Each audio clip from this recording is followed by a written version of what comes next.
Hi, Zizaran here with a Stormrun Map Clearer Archmage Hierophant.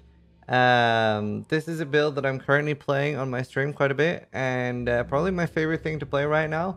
I've specifically set this up for clearing maps very quickly, so the version here is not set up for killing bosses and stuff.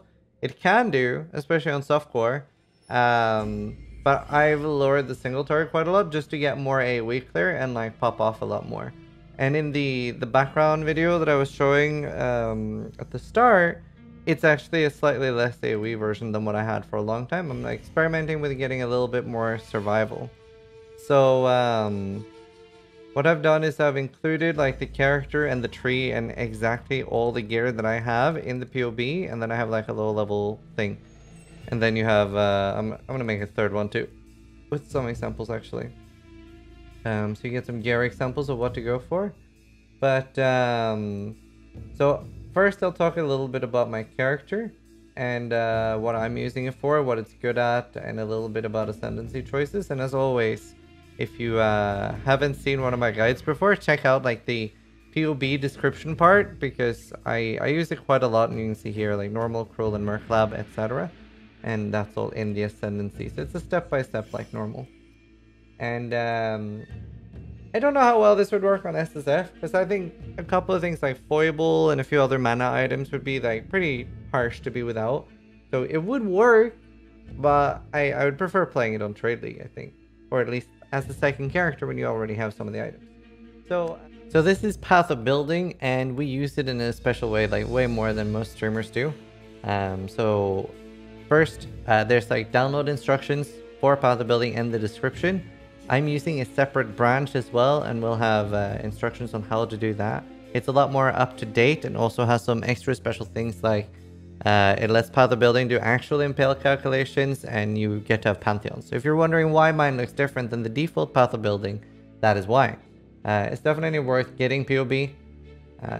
Generally, we use it. It's a large part of how we do the guides. And first I want to show like how to import a build. So first, to import a build, you would click here, import from paste bin. All of my guides would have a paste bin, and then you do click on the import, and then you get the guide. If you're ever just wanting to explore a streamer's build or something like that, you can just type in any streamer's profile name, and then click start, and then you have to like select through the character that they're playing on, and then you can look at everything like that. Obviously that won't be a guide, but that's how you do that. This is a video we're going to reuse for every video guide. So the POB and stuff that we'll be showing in the background won't be the one that you're watching most likely. This is more an explanation of how we do our guides, so you know what to look for and how to follow it. So something that makes our guide stand out a lot is instead of just having a finished skill tree and saying, hey, here you go, there's the skill tree, we do this step by step. And the reason for that is to make it a lot more obvious for new players where to go next and like what are the most efficient nodes in the start. Because if all you got was this, new players would know where to go here, here, or here first. So we also include like ascendancies. If you see here, when you click on normal lab, you can see that the first one in the guide that we're using as an example would be Arena Challenger. When you then click on the Cruel Lab one, it would show Blood in the Eyes, and it's like this on every guide we do. And this is a good example too, because the example here is a Gladiator Bleed build, and there's a couple of different versions that we talk about in that guide.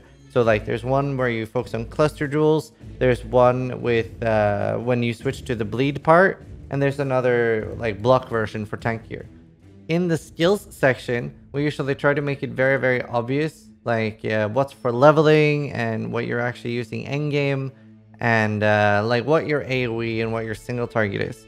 So here are some examples. You know, you have double strike early on for single target, and then you have frost blades for clearing, and then later you switch to blade storm as your ability. And then generally gems will be linked in order of importance as well. So if you only have, for example, in this case, a 4 link, you would use Impale Rage and Close Combat. The notes section. So this is made by Mr. Madiki, and it's like an extra thing we do for new players. Like it looks like a big wall of text, but what this does is that it shows players where each gem is and where you can buy it and where it can be found. And for example, if it's a gem that you normally don't get as that class, we'll try to specify that as well. There'll also be some extra notes like, you know, what to ascend, what the Pantheons are, what the Bandits are. So some extra info there so you don't have to like ask around a lot. In the item one, there's usually things like early game, mid game, and then like, you know, I am rich and I have the money to invest in this build. So there's different gear sets as well. And pretty much all the beginner guides are really aimed at being on a super budget. I never try to flash like crazy numbers like 20 million DPS, 30 million DPS. The important part about my guides is that a new player who doesn't know much about Path of Exile can achieve this, and we try to help you get that as much as possible. So let me talk about my character first. So I'm experimenting with a lot of things. I am using like an Impulsa and a Storm's Gift. This means that you could technically use Elemental Focus in your main gem setup as well, because anything that you kill is shocked. So even with a, like, you could get a little bit more single target damage, slightly more clunky, and sometimes like the initial thing won't explode as fast. But it doesn't make too much of a difference because of Storm's Gift being so strong. I managed to get one without weakness on hit. I corrupted this myself. I initially, the first time I ran a character like this with Bull Lightning, I had a 2% mana on kill, which meant that I could allocate something else than Mind Drinker. But you can also use a Cinder Swallow. So I'm probably looking for a new amulet that doesn't have Mind Drinker. But at least Storm's Gift, very, very versatile, cool item that I quite like. And what it does is it basically pro-lifts your Impulsa and spreads it out, even though technically the way Impulsa works is that anything you kill and immediately is killed by that will explode, dealing 5% of their life as lightning damage, but that damage can't shock. But Storm's Gift gets around that because it sort of pro-lifts everything around anyway.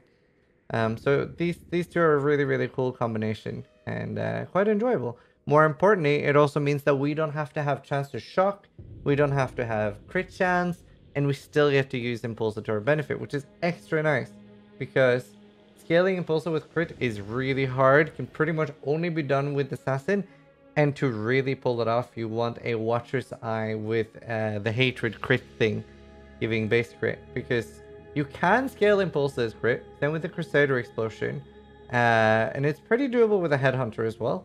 And I did that lastly with the Crusader Chest Explosion, and it's great. It's insane. But, you know, I try to make my guides kind of budget friendly, so saying, hey, you need a Headhunter or a Hatred, Watcher's Eye, you just, nah. Anyway, so here we are with that. And looking at the rest of my gear too, this is an Incursion Wand with mana. It's quite nice, especially because obviously again we want like lightning and elemental damage. This would be even nicer on an Elemental Scepter because we want to buff the Impulsa Explosion as much as possible, and then whatever we do also gets buffed with Elemental Overload for a multiplier there. So very, very nice Impulsa damage. The shield I just switched to, I was using for quite a while. Where is it? I was using Magna Eclipses. It's got life, high armor, evasion, energy shield, whatever. But the most important thing is that it's +2 level of socketed gems, which makes it extra good for an Empower and really strong for brand recall. And you'll get an insanely fast brand recall speed. So that was very good. I kind of missed it, but I've switched to a Recover Life and Mana Shield on block that I'm currently trying out. I'll see if I stick with it. It's kind of nice. And I've also just switched to a Kilo Alva setup. So with my Tempest Shield, up and Roomies, I have 75-50 with a 19-9 Roomies, and then, you know, should be pretty tanky. Still scared of one-shots. This isn't really a character that I want to take into tier 16s with the way I've set it up. And it's mostly for like really smooth, buttery speed clearing. And it really, really excels at speed clearing. So again, not boss killing, not simulacrums, not stuff like that. Probably can do it on softcore. It's just I don't want to risk getting one shot right now, and I have this character with nice gear, and I don't want to lose it right now. But and the thing is, it's so easy to change this to be more boss killy. Low life is definitely the way to go for like the most damage, but that's obviously more expensive. Not everybody can afford a 6-thing Ivory Tower or Shavs. And I think Impulse is pretty cheap right now as well. Other than that, Essence Form, also really good for leveling. Chuck a Wrath in there. You want Archmage sort of benefits you not reserving anything, or as little as possible, and the higher the mana cost is. You can see here that I am using a talisman with an anoint, and I'm sure a lot of people are like, how do you get that? How do you get a talisman with an anoint? Well, you can put Jorgen at level 1 in research, and then he will turn a non-influenced amulet, so no Shaper, Conqueror, anything like that, into a tier 1 talisman. Level 2 will be tier 2, and level 3 will be tier 3. So the one you want for this is tier 1. That can turn it into either percentage lightning damage implicit or mana, which is the one we want. And that means that if you see when I hold down Alt here and show the expanded stuff, I can get 10% on the explicit and 30% on the implicit if you get lucky. So you can technically get 40% mana, including, you know, life, resist. Can be really spicy amulets you can get, to be honest. And you have to anoint it before turning it into a talisman. I did Mind Drinker. That's like the most obvious good one. Something else, if you are using either Cinder Swallow or you have another way of getting mana back in a nice way, Cinder Swallow will definitely do the trick. So I'm probably going to switch away from Mind Drinker. Also, I would say Mind Drinker is best in slot for leveling by far. What I'm probably going to do for hardcore is anoint Battle Cry, because they've made it so smooth with having something on your left mouse button now. So I can show you with, like, for example, this, right? Then it'll keep recalling it. And a lot of people, especially on software, like having brand recall on their mouse button 1. I don't. And I want to explain why, because I'm going to get a shit ton of questions about why I don't do that. But if let's say that Necro is a monster, and with brand recall and the way this build works, you have a lot of freedom of rushing face first into the enemies. But if I recall here and then face first into him, and I don't have brand recall ready, there's a big chance on hardcore that I can die while that mob hits me, right? Whereas it gives you a lot of freedom with being able to, like, brand recall onto them, and the impulse explosion and everything will just wipe out everything, right? So it's very, very nice that way. Very nice that way. So that would be another nice thing to anoint, at least with the Battle Cry, is instant, because then you can get Enduring Cry, and there's a medium node that has, you deal 4% more damage, or 4% chance to double damage, and you also have it's like 5% less damage taken if you've shouted recently. So that's really nice for hardcore. Don't really need that for softcore, but it's a nice pickup for sure. And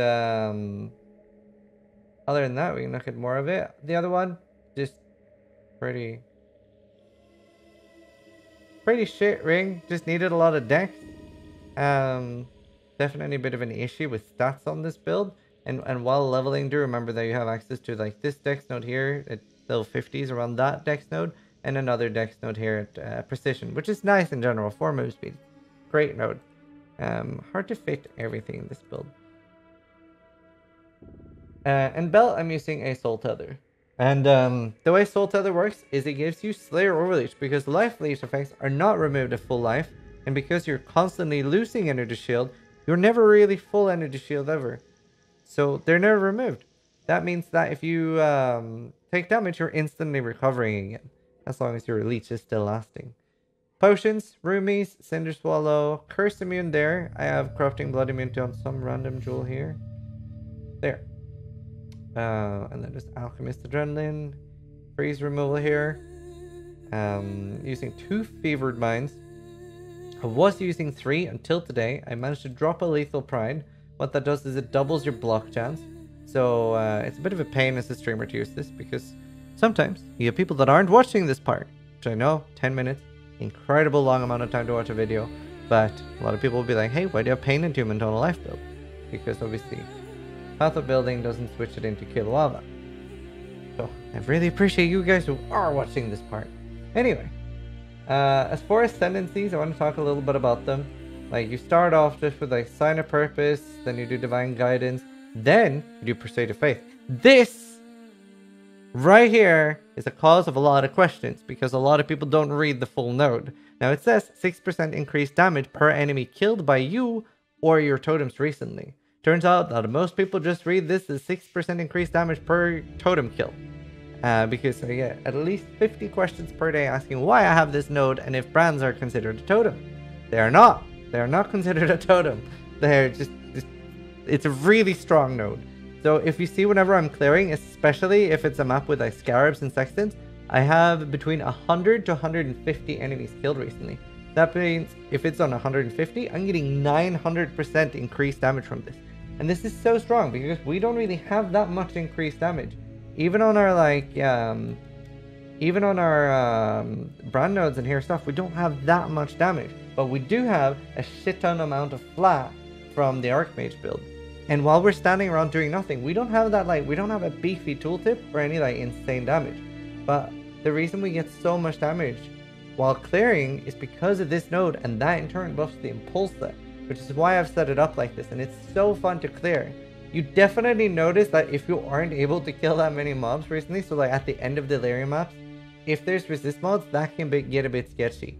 But it's just so fun. Like when you're clearing, it feels like butter, just so smooth. Now for a while, I actually didn't have Illuminated Devotion. I had Sanctuary of Thought.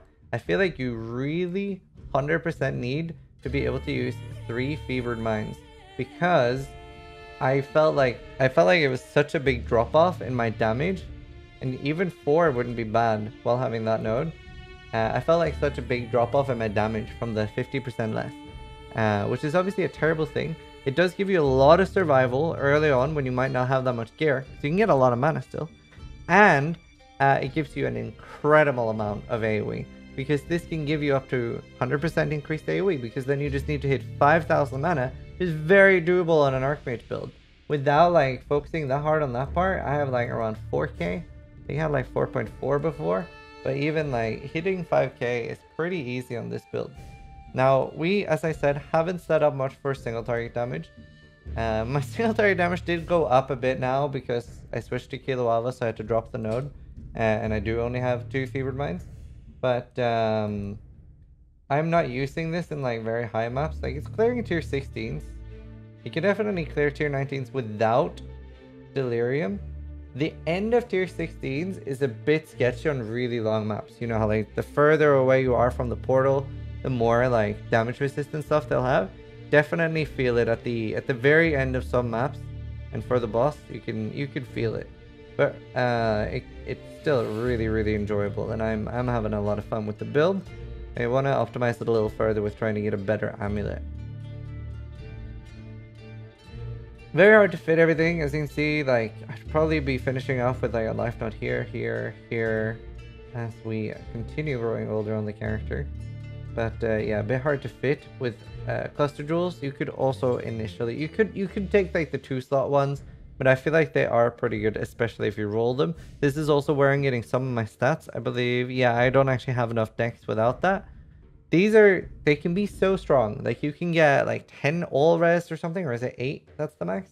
You can get 10 dex, 10 strength per small node, which would mean, you know, 20 strength, 20 dex, and like 8 all res or like something at least. Like very strong what you can get on the small ones, and they still have 4% life too. So they're kind of comparable with like these nodes here, which they're pretty bad. But like there's a lot you can do with this build, and it's again very easy to transition into like somebody else. Somebody else probably has a guide for like a more heavy boss killer thing using like Cloak of Defiance, Ivory Tower, or even a Shavs. But yeah, I mean, take a look at me playing it on stream. It's like super fun, really enjoying it, especially farming tier 8 maps. So like speed clearing tier 8 maps can be particularly profitable this league. The reason why is that medium and small doesn't really matter that much on item level on cluster jewels, but on larges, anything 74 and below is kind of worthless. Nobody's really going to use them because item level 75 is when you can get the 2 sockets. So what you're hunting for is 8 slots, like 8 passives on the large ones with item level 75 or higher. Like on hardcore, a 8 lightning 75 is 310 kills. Uncrafted. That's just the base. So like speed farming tier 8, which this build is insane at. Like you can probably clear like a tier 8 in like 30-40 seconds. In fact, let's just crack open a beach and see. I don't have... You know what? Just for this test, we can... Because we're not going to need any damage for this. I will show off the nice chunky AoE with Sanctuary of Thought. And these are 2.2k ES, 4.9k life, protected by 4k mom. And then we have Kilowava max block as well. We don't need any mods for where we're going. I usually do put Sextons on as well, just cozy. But very, very enjoyable. There's something about the pops. It's just very, very poppy. And it's great for Legion. I love it with Legion. And I'm kind of sad that I, at least at the moment, haven't managed to fit a third Fevered Mind. I mix it with Fertile Mind a lot. I don't know if anyone else does that. Yeah, I mix those two a lot. But if I could fit one more, I'd probably go back to this, because the third Ascendancy that we take there is just a tiny bit of increased damage, which isn't... Oh, nice! I get to show you Legion in the video. Poggers. It will lag because sometimes, once I managed to chunk the entire thing in one. They're standing close enough. I think that has to be Karui that's like that close. But like most of the time, you do manage to get all of them. I think if I had 5k mana, I would always like chunk the entire thing in one. And it's very, very nice. Quite enjoyable build. For higher maps, like say I'm doing tier 16s, I do the Val Breach, because obviously this build is powered by momentum, right? Especially like getting further into Delirium, mobs are gonna be really tanky, and it can make a lot of builds that don't have obscene damage feel kind of meh, because they just have a lot of damage reduction. Oh, dude, the immortal mobs are really annoying. I don't enjoy that at all. That needs to get changed. But yeah, it can feel a bit meh. So since we rely so much on killing recently, I pop a Val Breach. Now this doesn't give you anything except fast charges and the impulse explosion. Like, you don't get loot basically. A lot of people keep asking if you get loot, but I do get a lot of the Pursuit of Faith buff. Sorry, a lot of the Pursuit of Faith buff. And that is really nice for this build. So that is the main reason I use it. And the impulse explosions and stuff like that, obviously they have life still. So it helps a lot out for clearing. It was like a quick little showcase there. And it's really enjoyable. Now, it's not the end of the world having to lose that and getting a lot more damage. But I quite enjoyed it. Let's see. I talk a little bit about my cluster jewels. So I am stuck with a 9 passive lightning, which is a bit of a shitter. So I haven't bothered rolling it properly. But ideally, I would want... I think Disorienting Display is like the best in slot. I think that's part of why my first character felt so squishy, is because I didn't have this. And that didn't really feel good. Because what this does is it actually creates... You can't see it anywhere. Also, the wording doesn't say that it should be doing this. But what it does is you have a 10% chance that your character gets a blind aura, which is insanely strong.